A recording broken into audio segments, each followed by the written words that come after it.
Hello, it's Doris with Aldi Books. Happy Friday. Happy 3-day weekend for me. Yes. So this week, instead of 4 DNFs, I have 4 completed books that I enjoyed. So jumping right in, I drew pictures because I'm too lazy to insert pictures into my videos. I don't know. So I read The Love Hypothesis by Hazelwood, and this was so charming. I loved it so much. This couple is a doctoral student and the stereotypical young, hip, up-and-coming, successful, grumpy professor. And, fake boyfriend trope. And just, they had just the most delightful conversations and chemistry and little, scenarios that they got into, and the problems weren't too problematic, and it just all resolved just so delightfully. I loved it. I loved them. It has Star Wars motifs, supposedly Star Wars fan fiction, which I can totally see with the most recent Star Wars trilogy that is like the prequel trilogy, I guess. Or no, it's the final trilogy. Sorry. I love Star Wars, but I'm not like a huge deep diver, you know what I'm saying? But anyway. So this does have Star Wars motifs, but you don't have to know anything about Star Wars to completely love it. If you are into the sciences, you will totally love this. The author herself is a doctor of science, so highly recommend The Love Hypothesis. So good. And I just finished last night The Good Earth by Pearl S. Buck. So that's one of those modern classics that I was like, have I read it or not? I had not. I found it just completely gripping from page 1. And it's not like a real page turner all the time, or even much of the time, but it's very just mesmerizing somehow. It's very quiet, very reserved emotionally, the way a lot of Asian literature is to me. Pearl S. Buck is not herself Asian, but she spent the majority of her life in China. And she just really had her finger on the pulse of Chinese literature. This follows a peasant family about 1860s through 1930s, and it's just so good. You really care a lot about, they're not perfect people, especially the guy, but you really just get involved in their lives and care about them. And yeah, so much about women in society, in Chinese society, peasant culture in China. Oh, wow. And I'm just going to go ahead and get to currently reading. I'm going to just veer off from what I read. I picked up Wild Swans by Chung maybe 3 days ago. This is nonfiction, and it focuses on the lives of 3 women, the author, her mother, and her grandmother. And this spans, I would say, like the 1920s through maybe the 1980s. I'm on chapter 6, and it is mesmerizing. This book is so engrossing. Oh my goodness. I'm listening to it on audio and I can just keep listening all day long. I could just listen to it all day long. And it's one of those rare books that like it's super easy to follow on audio. But if I miss something, I'm compelled to go back and listen, even though I could kind of figure out, like, I want to, like, oh God, this book is so good. I'm learning so much. Like, this is how I like to absorb history. Like, all about the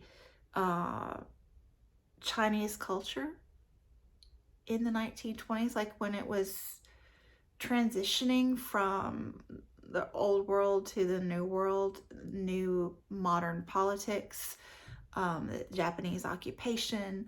Right now, I'm in the midst of the Civil War, and the Communist Revolution is about to start, you know, as the Civil War comes to a close. And it's just humanized. All of this history is humanized through the lives of these three amazing women. Oh, so good. I am sure that I will have it finished. Oh, I gotta make sure and look at this book since I'm listening to an audio, but yeah, pictures. Oh my goodness, I love pictures, but this is so good, and I feel confident that I will have it finished by next Friday's reads. Definitely. Okay, so back to what I finished. I also finished Akata Warrior by Neddy Okorafor, and this was so fun. This is the second in a trilogy. I enjoyed the first one, Akata Witch, when she's this young girl. Is it Western Africa? I think Nigeria. Yeah. Our main character is has albinism and is Nigerian American, and her parents move her and her brother back to Nigeria. She, you know, starts school there, doesn't fit in, and finds out eventually in the first book that she is a member of the leopard people. So, you know, and then it morphs into kind of more a little Harry Potter-esque, you know, magic school sort of, and a little bit of, you know, X-Men type vibes with different powers, you know, with different people. And yeah, so fun. Really neat world building in this one and characterization. So looking forward to the third. I pre-ordered it. I think it's coming out this month. I think the 18th. Akata Woman. Yes, I am here for it. So, and then the other one I finished was The Ivy Tree by Mary Stuart. And this was my very last Mary Stuart. I had so much fun my first year or so on BookTube reading all the Mary Stuarts with several wonderful ladies.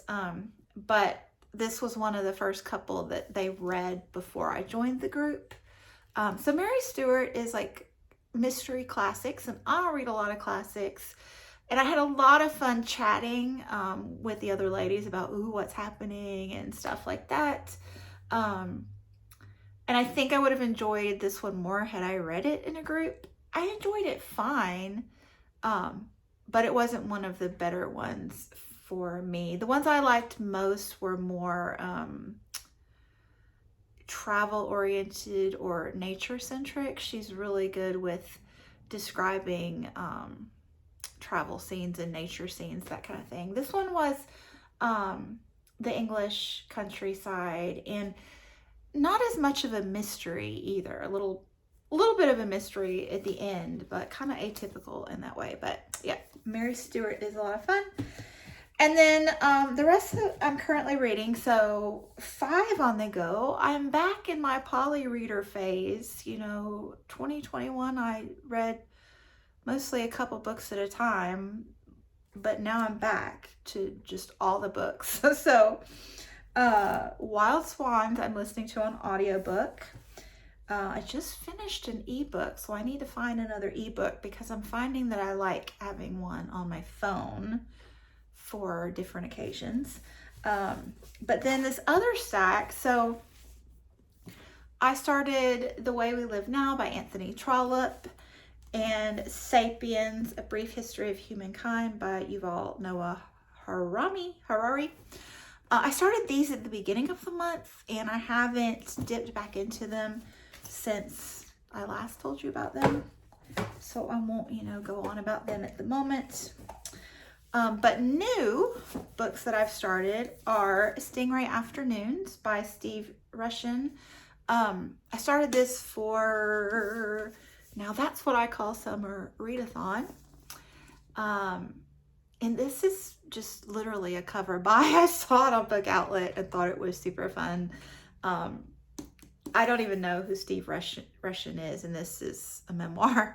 He is a sports writer. I did read that. And I haven't read hardly anything, but the introduction was so fun. It was just like 70s love child, and I was here for it. So, and then just today I have started The Diversity of Life by Edward O. Wilson.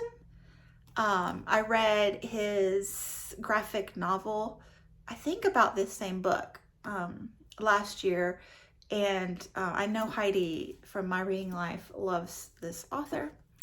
And he just recently passed away after a long and wonderful life. But yeah, this is like basically a biology text on the diversity of life. Ooh, pictures.